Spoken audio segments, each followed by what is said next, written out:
నమస్తే, welcome to Bhavat media. ముందుగా headlines.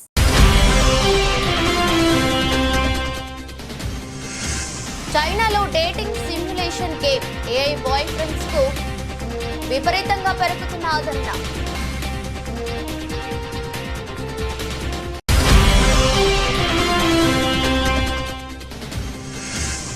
Trump మరో కీలక నిర్ణయం. మిలిటరీలో ట్రాన్స్జెండర్ల నియామకంపై నిషేధం విధించిన అమెరికా అధ్యక్షుడు.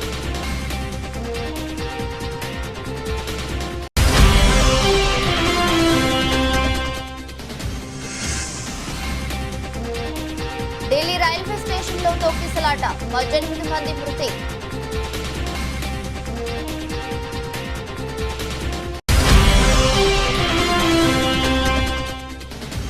కందుకూరులో సీఎం చంద్రబాబు కీలక వ్యాఖ్యలు. అప్పులు చేస్తేనే సంక్షేమ పథకాలు అమలు చేసే పరిస్థితి ఉందన్న చంద్రబాబు.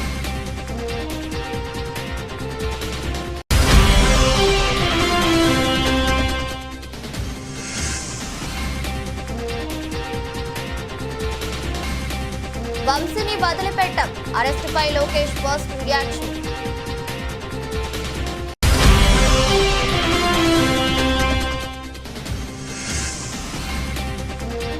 మోదీ కులంపై వివాదం, మరోసారి సంచలన వ్యాఖ్యలు చేసిన సీఎం రేవంత్.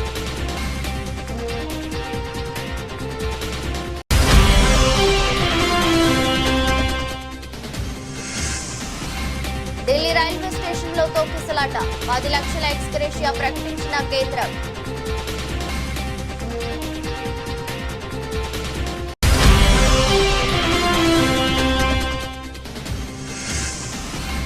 ముంబైకు ధమ్కి ఇచ్చిన ఢిల్లీ, ఆఖరి ఓవర్లో ఓటమి పాలైన మాజీ ఛాంపియన్.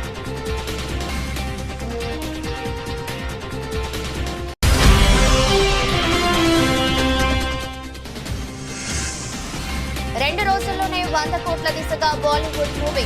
బాక్స్ ఆఫీస్ వద్ద సంచలనం నమోదు చేస్తున్న చావా.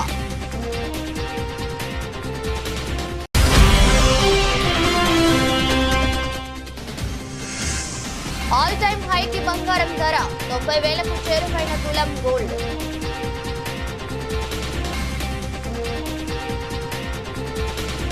నా మెసేజ్లకు స్పందించడు, నేను చేసే ఫోన్ కాల్స్ ఎత్తడు, నా రోజువారీ ముచ్చట్లు ఓపిగ్గా వినడు, నన్ను బుజ్జగించడు, నన్ను అస్తమానం పొగడడు. సాధారణంగా ప్రతి ప్రేయసి తన ప్రియుడిపై చేసే ఫిర్యాదులివి. అయితే ఈ సమస్యలన్నిటినీ భర్తీ చేసే సాంకేతికత వస్తే ఎలా ఉంటుంది? ఆ కృత్రిమ క్యారెక్టర్ నిజమని భావిస్తూ దానితో చాటింగ్ లో యువతలు మునిగేలా నిజం చేస్తే ఎలా ఉంటుంది? అయితే ఈ ఆలోచన భారత్ లో నిజం కాకపోవచ్చేమో, కానీ చైనాలో పూర్తిగా విజయవంతమైంది.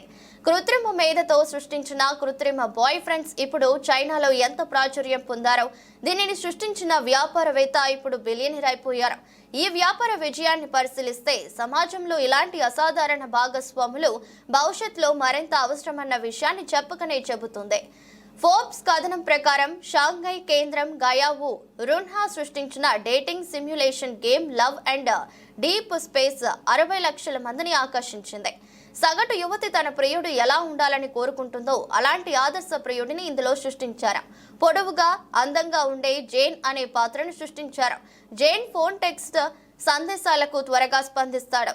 వారి ఫోన్ కాల్ కు వెంటనే సమాధానమిస్తాడు. వారు చెప్పే మాటలను ఓపికగా వింటాడు. అయితే అతనిలో ఉన్న ఏకైక లోపం అతనికి సిలికాన్ చిప్ లేకపోవడం. షాంఘై కేంద్రంగా ఉండే పేపర్ గేమ్స్ అభివృద్ధి చేసిన ఈ గేమ్ ఏఐ వాయిస్ రికగ్నిషన్ ఆధారంగా పనిచేస్తుంది. ఈ గేమ్ 5 పురుష పాత్రలతో గేమ్లోని ఫోన్ కాల్స్ కు అనుగుణంగా స్పందిస్తూ వారితో సరస సల్లాపాలు సాగిస్తుంది. ఇది యువతులకు విపరీతంగా నచ్చేసింది. బాయ్ ఫ్రెండ్ స్థానాన్ని ఇది భర్తీ చేస్తుందని వారు భావిస్తుండటంతో దీనికి విపరీత ఆదరణ పెరుగుతోంది.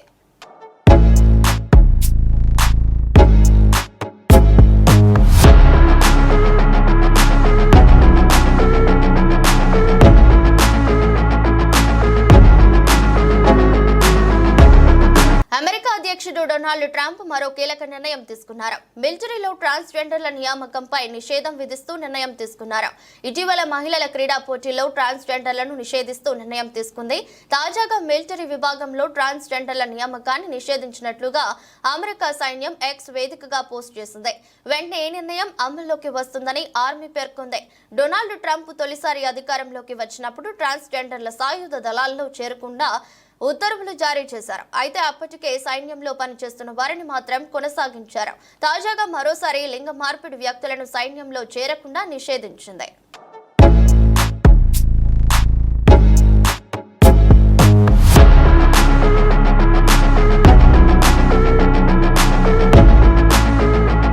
దేశ రాజధాని ఢిల్లీలో ఘోర ప్రమాదం జరిగింది. శనివారం రాత్రి పొద్దుపోయిన తర్వాత ఉన్నట్టుండి కలకలం రేగింది. న్యూఢిల్లీ రైల్వే స్టేషన్ లో ప్రయాణికుల మధ్య ఊహించని విధంగా తోపులాట జరిగింది. ఈ తొక్కిసలాటలో 18 మంది ప్రాణాలు కోల్పోయారు. మృతుల్లో 4 చిన్నారులు కూడా ఉన్నట్టుగా తెలుస్తోంది. 10ల సంఖ్యలో ప్రయాణికులు గాయపడ్డారు. క్షతగాత్రులను సమీపంలోని ఆసుపత్రుల్లో చేర్పించి చికిత్స అందజేస్తున్నారు. కానీ మృతుల వివరాలపై రైల్వే శాఖ అధికారికంగా ఎటువంటి ప్రకటన చేయలేదు. తొక్కిసలాట క్రమంలో ఢిల్లీ రైల్వే స్టేషన్ లో పరిస్థితి భయానకరంగా మారింది. ప్లాట్ఫామ్ పై ప్రయాణికులు చెల్లా చెదురుగా పడి ఉన్న దృశ్యాలు హృదయ విదారకంగా కనిపించాయి. తొక్కిసలాట నేపథ్యంలో రద్దీని నివారించేందుకు 4 ప్రత్యేక రైళ్లను ఏర్పాటు చేశామని రైల్వే మంత్రి అశ్విని వైష్ణవ్ తెలిపారు. అనూహ్య రద్దీ కారణంగా తొక్కిసలాట జరిగినట్లు వెల్లడించారు. 14వ నెంబర్ ప్లాట్ఫామ్ పై ప్రయాగ్రాజ్ ఎక్స్ప్రెస్ నిలిచి ఉండటంతో మహా కుంభమేళాకు వెళ్లే భక్తులు అక్కడకు చేరుకున్నారు. స్వతంత్ర సేనాని ఎక్స్ప్రెస్, భువనేశ్వర్ రాజధాని ఎక్స్ప్రెస్ రైళ్లు ఆలస్యం కావడంతో వాటి కోసం వచ్చిన ప్రయాణికులు అదే సమయంలో 12, 13, 14 నెంబర్ ప్లాట్ఫామ్లపై ఉన్నారు. దీంతో ఒక్కసారిగా అక్కడ రద్దీ పెరిగిపోయి తొక్కిసలాటకు దారి తీసినట్లు భావిస్తున్నారు. ఉత్తరప్రదేశ్ లోని ప్రయాగ్రాజ్ లో జరుగుతున్న మహా కుంభమేళాకు భక్తులు పోటెత్తుతున్నారు. గత నెలలో ప్రారంభమైన కుంభమేళా ఈ నెల 26న ముగియనుంది. కుంభమేళా ముగింపు దగ్గర పడుతున్న క్రమంలో ప్రయాగ్రాజ్ లో పుణ్య స్నానాల కోసం జనం తండోపతండాలుగా తరలి వస్తున్నారు. ఈ క్రమంలోనే అటు ప్రయాగ్రాజ్ లోనే కాకుండా ప్రయాగ్రాజ్ కు దారితీసే రహదారులు, రైల్వే లైన్లు, విమాన సర్వీసులు సైతం రద్దీతో కిటకిటలాడుతున్నాయి. ఈ క్రమంలోనే శనివారం రాత్రి ప్రయాగ్రాజ్ వెళ్లేందుకు న్యూఢిల్లీ రైల్వే స్టేషన్ లో నెలకొన్న రద్దీ కారణంగానే ప్రయాణికుల మధ్య తోపులాట జరిగిందనే సమాచారం.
అప్పులు చేస్తేనే సంక్షేమ పథకాలు అమలు చేసే పరిస్థితి వచ్చిందన్నారు ఏపీ సీఎం నారా చంద్రబాబు నాయుడు.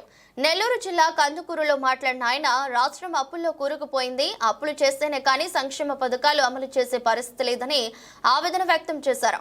ఒకప్పుడు వ్యవసాయానికి పంజాబ్ ఎంతో ప్రసిద్ధి చెందింది. పురుగుల మందులు విచ్చలవిడిగా వాడటం వల్ల అక్కడ ప్రజలు అనారోగ్యం పాలవుతున్నారు. చాలా మంది క్యాన్సర్ బారిన పడుతున్నారు. రాబోయే రోజుల్లో క్యాన్సర్ విస్తృతం కానుంది. ఇప్పటి నుంచే ప్రజలు అప్రమత్తం కావాలి. ఎరువులు వేయకుండా పాత పద్ధతిలో వ్యవసాయం చేసే విధానాలను ప్రోత్సహిస్తున్నాను. మీ ఆరోగ్యం మీ చేతుల్లోనే ఉంది. ప్రకృతి సేద్యాన్ని మరింత ప్రోత్సహిస్తాం. చెత్త నుంచి సంపదను సృష్టించే కార్యక్రమాలను చేపడుతున్నాం. పేపర్లు, బాటిళ్లను రీసైక్లింగ్ చేసే విధానాలను తీసుకువస్తున్నాం. కందుకూరులో 25 టన్నుల చెత్తను రీసైక్లింగ్ చేసే ప్రక్రియను ఈరోజు ప్రారంభించడం అభినందనీయమన్నారు. గ్రామాలను పరిశుభ్రంగా ఉంచే బాధ్యతను సర్పంచులు తీసుకోవాలి. కంపోస్టు తయారు చేసేందుకు షెడ్లు కూడా నిర్మించాం. గ్రామాల్లో చెత్త పేరుకోకుండా సర్పంచులు చూసుకోవాలి. ఏ సర్పంచ్ బాగా చేస్తే వారిని ప్రోత్సహిస్తున్నామన్నారు సీఎం చంద్రబాబు. మున్సిపాలిటీలలో మున్సిపల్ చైర్మన్లపై ఆ బాధ్యత ఉంటుందని, అందరికీ ర్యాంకులు ఇస్తామని, రాష్ట్రాన్ని స్వచ్ఛ ఆంధ్రప్రదేశ్ చేసే వరకు కార్యక్రమాలను కొనసాగిస్తామని, 30 ఏళ్ల ముందు నేను డ్రిప్ ఇరిగేషన్ పెడితే అందరూ ఎగతాళి చేశారని, ఇప్పుడు అది సర్వసాధారణమైంది. గతంలో ఐటీ గురించి మాట్లాడా, ఇప్పుడు ఏఐ గురించి మాట్లాడుతున్నా. గతంలో ఉద్యోగాలు చేయమని చెప్పా, ఇప్పుడు ఉద్యోగాలు ఇచ్చే స్థాయికి ఎదగాలని కోరుతున్నానన్నారు. ప్రజల ఆహారపు అలవాట్లు మారాయి. గతంలో అందరూ రాగి సంగటి తినేవారు. ఎన్టీఆర్ అధికారంలోకి వచ్చిన తర్వాత 2 రూపాయల కిలో బియ్యం తీసుకువచ్చారు. ఇప్పుడు తృణ ధాన్యాలపై ప్రజల ఆసక్తిని చెబుతున్నారు. రైతులతో కూడా మార్పు రావాలి, ప్రజల అవసరాలకు అనువైన పంటలను పండించాలని సూచించారు. ఏ కార్యక్రమం చేసినా పేదవాళ్ళని దృష్టిలో పెట్టుకుంటాం, అభాగ్యులను దృష్టిలో పెట్టుకుంటాం. ఎవరైతే ఇబ్బందుల్లో ఉన్నారో వాడికి అండగా ఈ ప్రభుత్వం ఉంటుందని చెప్పి కూడా నేను మీకు తెలియజేస్తున్నా. ఇది అయిన తర్వాత స్వచ్ఛ ఆంధ్రప్రదేశ్ని ఒక ఉద్యమంగా తీసుకుపోవడానికి ముందుకు పోతున్నాం. ఈరోజు మీరు ఒక్కసారి చూస్తే నేను ముఖ్యమంత్రి అయిన తర్వాత ఇది 4వ నేను ముఖ్యమంత్రి అయ్యాను.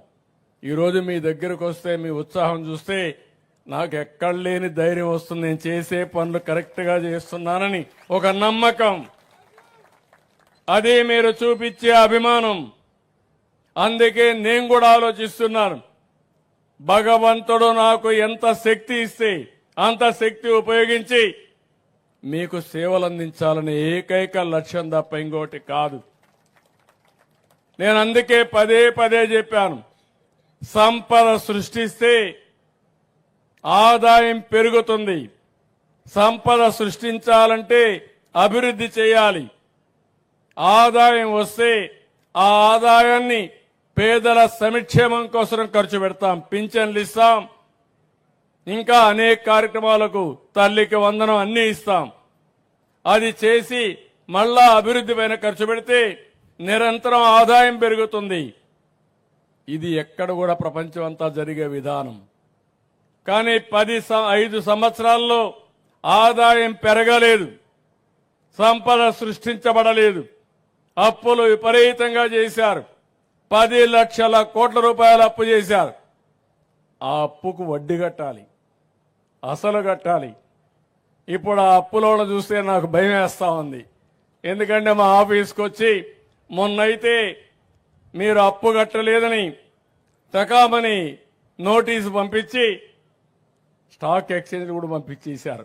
పలాని గవర్నమెంట్ డబ్బులు కట్టలేదు కాబట్టి ఆ డబ్బులు రికవర్ చేయడానికి ఏం చేయాలో చేస్తామని నోటీసు పంపిస్తే ఇమ్మీడియట్ గా అప్పులు చేసి ఆ డబ్బులు కట్టాల్సి వచ్చింది. కట్టకపోతే ఏమవుతుందంటారు మీరు? కట్టకపోతే అప్పు కూడా ఇవ్వడు. అప్పు ఇవ్వకపోతే అప్పు కూడా కట్టలేము. అప్పు కట్టలేకపోతే సంక్షేమ కార్యక్రమాలు చేయలేము. అది అందుకే ఒక ఇండస్ట్రీ కానీ ఏ వ్యక్తికి మీరు చూస్తే మీరు తిరిగి అప్పు సకాలంలో కడతారంటే క్రెడిట్ రేటింగ్ ఉంటుంది, మళ్ళా అప్పు కావాలంటే ఇస్తారు.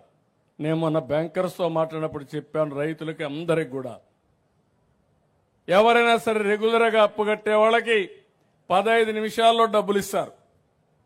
మీరు ఇక్కడి నుంచి ఫోన్లో చెప్పేస్తే పేటిఎంలోని మీ పేమెంట్లోనే ఆటోమేటిక్గా డబ్బులు ఇచ్చే పరిస్థితి వస్తారు.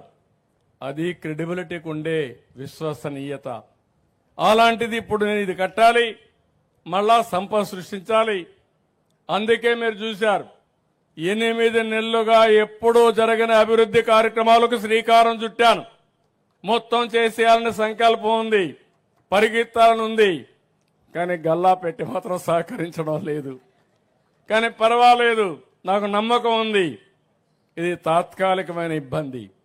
ఆ ఇబ్బందిని అధిగమించే శక్తి నాకుందనేది నా అభిప్రాయం. అందుకే మీరు చూస్తే 5 సంవత్సరాలు ఒక తట్ట మట్టేయలేదు రోడ్డు మీద. నేను వస్తానే 1600 కోట్ల రూపాయలు ఖర్చు పెట్టి ప్రతి ఒక్క రోడ్లో కూడా గుంతలు లేని రోడ్లుగా తయారు చేశామంటే అది ఈ ప్రభుత్వం యొక్క దృఢ సంకల్పం. వల్లభనేని వంశీ అరెస్టుపై మంత్రి నారా లోకేష్ స్పందించారు. దళిత యువకుడిని కిడ్నాప్ చేసినందుకు వంశీ జైలుకు వెళ్లాడన్నారు. తప్పు చేసిన వైసీపీ నేతలందరినీ చట్ట ప్రకారం శిక్షిస్తామని స్పష్టం చేశారు. వంశీపై కూడా చట్ట ప్రకారం చర్యలు ఉంటాయని, తప్పు చేసిన వైసీపీ నేతలను చట్టపరంగా శిక్షిస్తామని 2019-24 మధ్య కొనసాగిన రాజకాల పాలనను అందరూ చూశారన్నారు. ప్రజా సమస్యలపై పోరాడిన తమపై అక్రమ కేసులు పెట్టారని ఆరోపించారు. అక్రమాలను నిలదీస్తే టీడీపీ ఆఫీసుపై దాడి చేశారన్నారు. 2019 ఎన్నికల్లో టీడీపీ నుంచి గన్నవరం ఎమ్మెల్యేగా విజయం సాధించిన వల్లభనేని వంశీ ఎలక్షన్ తర్వాత వైసీపీకి మద్దతు ప్రకటించారు. అయితే అనంతరం టీడీపీ అధినేత చంద్రబాబు ఆయన కుటుంబ సభ్యులపై తీవ్ర వ్యాఖ్యలు చేశారు. టీడీపీ ఆఫీసుపై దాడి కేసులోనూ వంశీ నిందితుడిగా ఉన్నారు. ఈ నేపథ్యంలో గత ఎన్నికల్లో టీడీపీ కూటమి అధికారంలోకి వచ్చిన నాటి నుంచి వంశీ అరెస్టు ఖాయమన్న ప్రచారం జోరుగా సాగుతుంది. అయితే ఇటీవల దళిత యువకుడి కిడ్నాప్ కేసులో ఏపీ పోలీసులు వంశీని అరెస్ట్ చేశారు. 2019 నుంచి 24 వరకు ఆంధ్ర రాష్ట్రంలో ఎలా పరిపాలన జరిగిందో ప్రజలందరికీ తెలిసిన విషయమే. ఆనాడు ప్రతిపక్ష నేత కానివ్వండి, ప్రజాప్రతినిధులు కానివ్వండి, ఇతర పార్టీ నాయకులు మేమందరం కూడా ప్రజల తరఫున ప్రజల సమస్యలపైన పోరాడాలని అడుగడుగునా మమ్మల్ని ఇబ్బంది పెడతాం జరిగింది. మమ్మల్ని రానిలేదు. ఏకంగా ప్రతిపక్ష నేతని ఇంటి నుంచి బయటకు రానికుండా గేటు కూడా ఆనాడు తాడి కట్టేస్తాం జరిగింది. మేము ప్రెస్ మీట్ లో గత ప్రభుత్వాన్ని నిలదీస్తే కావాలని మా పైన కేసులు పెడతాం కానివ్వండి, ఏకంగా మా పార్టీ ఆఫీస్ పైన దేవాలయంగా భావించే తెలుగుదేశం పార్టీ కేంద్ర కార్యాలయం పైన దాడి చేశారు, గన్నవరం పార్టీ ఆఫీస్ పైన దాడి చేశారు. ఇట్లా ప్రతిరోజు ఒకరిని జైలుకి తీసుకెళ్తాం, మా పైన దాడులు చేస్తాం. అదే జరిగింది. నేను ఆనాడు ప్రజలందరికీ చెప్పాను. దాదాపు 90 బహిరంగ సభల్లో, యువగలం బహిరంగ సభల్లో ప్రజల ముందర ఎల్లబుక్ చూపించి ఏ అధికారులు వైకాపా నాయకులైతే చట్టాన్ని ఉల్లంఘించి ప్రజల్ని, తెలుగుదేశం పార్టీ కార్యకర్తలు ఇబ్బంది పెట్టారో న్యాయపరంగా వాళ్ళపైన చర్యలు తీసుకుంటా, వాళ్ళని వదిలిపెట్టనని ఆనాడు మొన్న కావాలని ఒక దళితుడిని కిడ్నాప్ చేసి కేసు విత్డ్రా చేయించాడు ఇప్పుడున్న మాజీ శాసనసభ్యుడు. ఆ కిడ్నాప్ చేసి ఈ రోజు ఆ కిడ్నాప్ వల్లనే ఈ రోజు ఆయన జైలుకి వెళ్ళే పరిస్థితి. అన్ని వాస్తవాలు బయటికి వస్తాయి. మాకు దాంట్లో ఎలాంటి సందేహం లేదు. న్యాయబద్ధంగా అన్ని చర్యలు మేము తీసుకుంటాం. తెలంగాణలో ఇటీవల సీఎం రేవంత్ రెడ్డి సర్కార్ కులగణన సర్వే ప్రతిష్టాత్మకంగా నిర్వహించిన విషయం తెలిసిందే. దీనిపై తాజాగా ముఖ్యమంత్రి చేసిన వ్యాఖ్యలు మరోసారి వార్తల్లో నిలిచాయి. తెలంగాణలో చేపట్టిన కులగణనను రాహుల్ గాంధీకి క్లియర్ గా వివరించినట్లు రేవంత్ తెలిపారు. ఈ సర్వే పూర్తిగా శాస్త్రీయంగా జరిగిందన్నారు. తెలంగాణలో బహిరంగ సభకు సన్నాహాలు చేస్తున్నామని, దీనికి రాహుల్ గాంధీ తప్పక హాజరవుతారన్నారు. రాహుల్ గాంధీ చెప్పిన ఆదేశాలను తూచా తప్పకుండా ఫాలో అయినట్లు చెప్పారు. తెలంగాణ రాష్ట్ర కులగణన దేశానికి రోడ్ మ్యాప్ వంటిది. ప్రతిపక్షాలు కావాలనే కులగణనపై లేనిపోని రాద్ధాంతం చేస్తున్నాయని సీఎం రేవంత్ రెడ్డి మండిపడ్డారు. రాజకీయ కోణంలో కాదు, ప్రజా సంక్షేమ కోణంలోనే కులగణన జరిగిందని క్లారిటీ ఇచ్చారు. కావాలనే కొందరు ప్రజలను ఉద్రేకపరిచే విధంగా ప్రయత్నం చేస్తున్నారన్నారు. కులగణనపై అసెంబ్లీలో తీర్మానం చేసి పార్లమెంటుకు బిల్లు తీసుకొస్తామన్నారు. అదేవిధంగా పార్టీ మారిన ఎమ్మెల్యేల విషయంలో అత్యున్నత ధర్మాసనం ఇచ్చే తీర్పు కోసం వేచి చూస్తున్నామన్నారు. సుప్రీంకోర్టు తీర్పు కంటే ముందే కేటీఆర్ ఏదేదో చెప్తున్నాడని కూడా మండిపడ్డారు. సబితా ఇంద్రారెడ్డి, తలసాని శ్రీనివాస్ యాదవ్లు ఏ పార్టీలో గెలిచి ఏ పార్టీలో మంత్రులుగా పనిచేశారో గుర్తు చేసుకోవాలన్నారు. ప్రధానిని కించపరిచేలా తాను ఎక్కడా కూడా మాట్లాడలేదని, ఉన్నది ఉన్నట్టుగానే చెప్పానని క్లారిటీ ఇచ్చారు. బీజేపీ నేతలు సైతం అదే విషయాన్ని ఒప్పుకున్నారన్నారు. తాను కొందరికి నచ్చకపోతే అది తన సమస్య కాదన్నారు. కానీ నా పని నేను చేస్తున్నానని చెప్పారు. తనను ఎవరు కూడా ప్రశ్నించే పరిస్థితి తెచ్చుకోనని అన్నారు. కాంగ్రెస్ తరపున ప్రజలకు హామీ ఇచ్చింది నేను, అమలు చేయకపోతే అడిగేది నన్నే అంటూ స్పష్టం చేశారు. కొంతమంది నాపై అబద్ధపు ప్రచారాలు చేసి పైశాచిక ఆనందం పొందుతున్నారని, అలాంటి ఆరోపణలని పట్టించుకునేది లేదని క్లారిటీ ఇచ్చారు. కేబినెట్ విస్తరణ నా ఒక్కడి నిర్ణయం కాదని, కాంగ్రెస్ హైకమాండ్ ఆదేశాలు అందరూ పాటించాల్సిందేనని స్పష్టం చేశారు.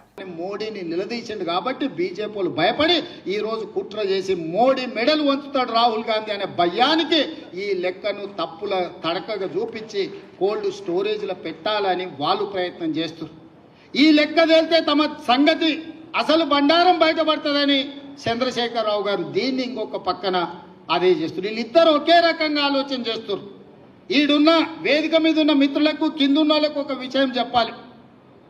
మోడీ గారు నేను బీసీని అంటాడు. మోడీ గారు వాస్తవంగా బీసీ కాదయా, లీగల్లీ కన్వర్టెడ్ బీసీ. నేను చాలా జాగ్రత్తగా ఈ పదం వాడుతున్నా, లీగల్లీ కన్వర్టెడ్ బీసీ. 2001 వరకు ఆయన ముఖ్యమంత్రి కానంత వరకు ఆయన కులము గుజరాత్ రాష్ట్రంలో ఉన్నత వర్గాలలో ఉండే. ఆయన ముఖ్యమంత్రి అయినాక ఆ కులాన్ని తీసుకొచ్చి బీసీలో కలుపుకున్నాడయా చట్టం చేసి. ఆయన పుట్టుకతో బీసీ కాదు. నరేంద్ర మోడీ గారు పుట్టుకతో బీసీ కాదు, పుట్టుకతో ఉన్నత కులము.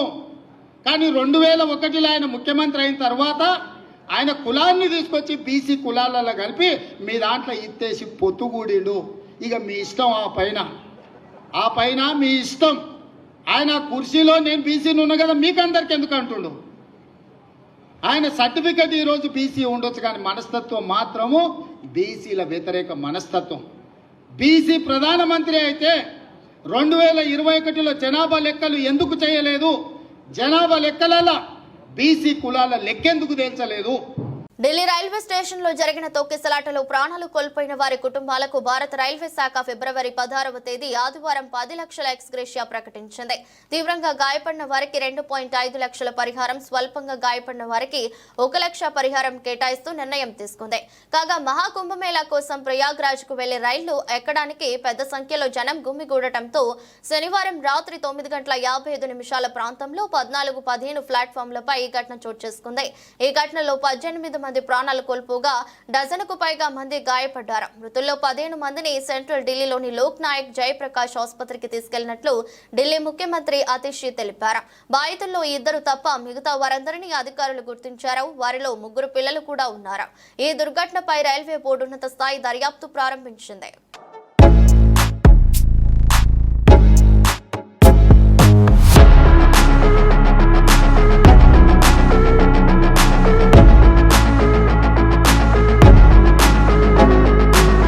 ముంబై ఇండియన్స్ పై ఢిల్లీ క్యాపిటల్స్ చివరి బంతికి ఉత్కంఠభరితమైన విజయం సాధించింది. ఈ మ్యాచ్ లో ఎవరు గెలుస్తారో అనే ఉత్కంఠ చివరి బంతి వరకు ఉత్కంఠంగా సాగింది.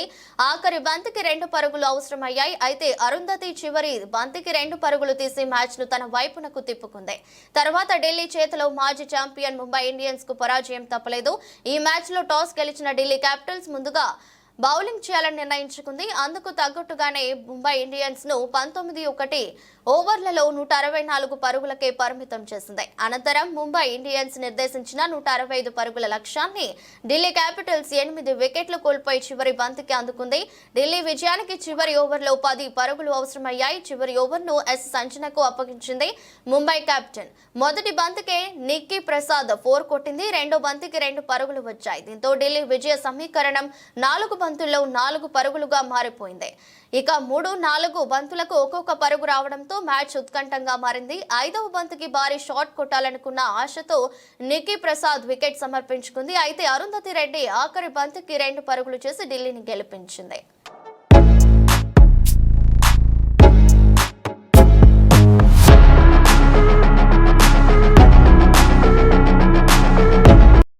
ఛత్రపతి శివాజీ మహారాజ్ జీవిత కథ ఆధారంగా రూపొందిన లేటెస్ట్ మూవీ చావా.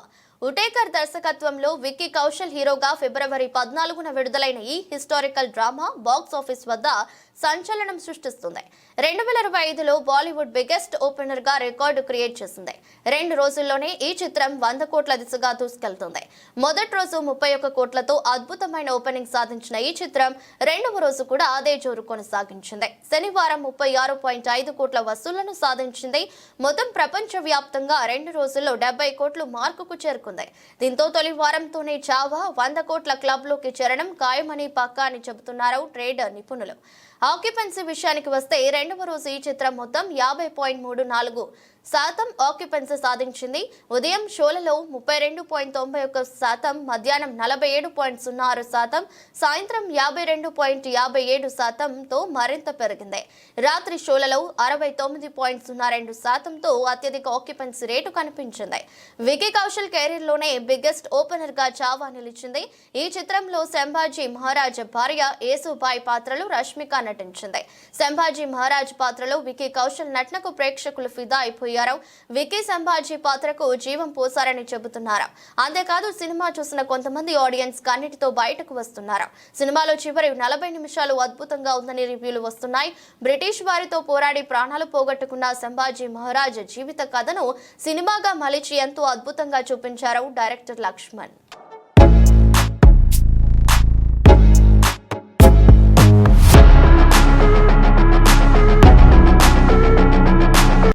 దేశీయ మార్కెట్లో బంగారం ధరలు తొలిసారి 89,000 మార్కును దాటాయి. ఢిల్లీలో మునుపెన్నడూ లేని విధంగా 10 గ్రాముల పసిడి రేటు ఆల్ టైమ్ హైని తాకుతూ శుక్రవారం ఏకంగా 89,400కు పలికింది. ఈ ఒక్క రోజే 1,300 పెరగడం గమనార్హం. హోల్సేల్ రిటైల్ నగల వ్యాపారుల నుంచి పెద్ద ఎత్తున కనిపించిన డిమాండే ఇందుకు కారణమని అఖిల భారత సరఫరా అసోసియేషన్ తెలిపింది. కాగా ఈ నెల ఆరంభంలోనే మొదటిసారి 85,000 మార్కును దాటిన మేలిమి బంగారం ధర కేవలం 10 రోజుల్లో 4,000కు పైగా ఎగబాకడం గమనార్హం. హైదరాబాద్ లో 24 క్యారెట్ తులం బంగారం ధర 87,160గా ఉంది. 22 క్యారెట్ల బంగారం ధర 79,900కి పలికింది. ఇదిలా ఉంటే దేశ రాజధానిలో కిలో వెండి విలువ 2,000 పెరిగి 4 నెలల గరిష్టాన్ని తాకుతూ ₹1,00,000కు చేరింది. నగల వ్యాపారులతో పాటు నాణ్యాల తయారీదారులు, పరిశ్రమల నుంచి డిమాండ్ వ్యక్తమైందని బులియన్ ట్రేడింగ్ వర్గాలు చెబుతున్నాయి. కాగా ఫ్యూచర్స్ ట్రేడ్ విషయానికొస్తే ఎంసీఎక్స్ పై ఏప్రిల్ నెల డెలివరీకి గాను గోల్డ్ కాంట్రాక్ట్స్ 10 గ్రాములు 85,993 పలికింది. వెండి కిలో 97,750గా నమోదైంది. ఇక అంతర్జాతీయ మార్కెట్లో ఔన్స్ గోల్డ్ 2,929 $79గా ఉంది.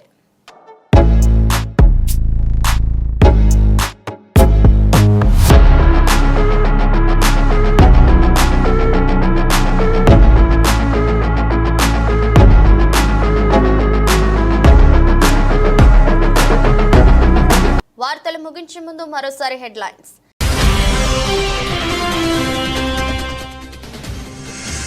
చైనాలో dating simulation game AI boyfriends కు విపరీతంగా పెరుగుతున్న ఆదరణ.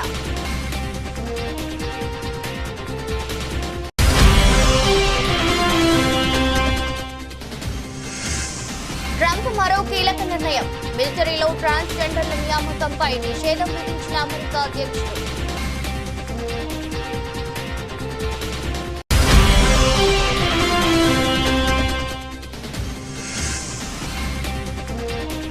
ఢిల్లీ రైల్వే స్టేషన్ లో తొక్కిసలాట, 18 మంది మృతి.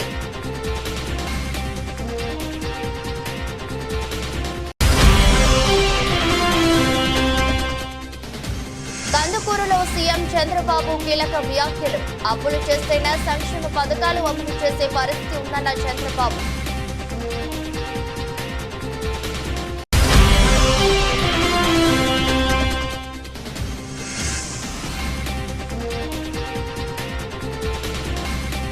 వంశీని వదిలిపెట్టాం, అరెస్టుపై Lokesh first reaction.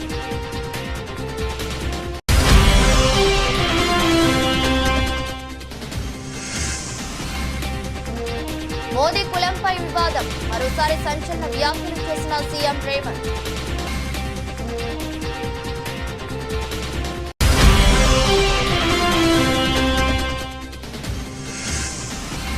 Delhi railway station లో తొక్కిసలాట, 10 లక్షల ఎక్స్గ్రేషియా ప్రకటించిన కేంద్రం.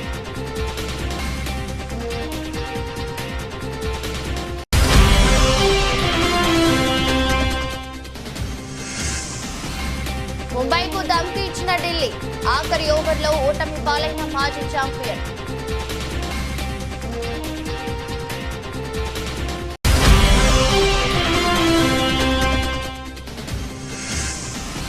రెండు రోజుల్లోనే 100 కోట్ల దిశగా బాలీవుడ్ మూవీ. బాక్స్ ఆఫీస్ వద్ద సంచలనం నమోదు చేస్తున్న చావా.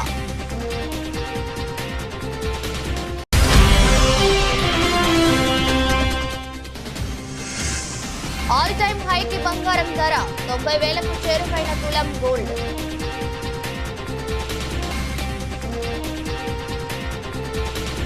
ఇది బులెటిన్. మరో బులెటిన్లో మళ్ళీ కలుద్దాం. అంతవరకు సెలవు, నమస్కారం.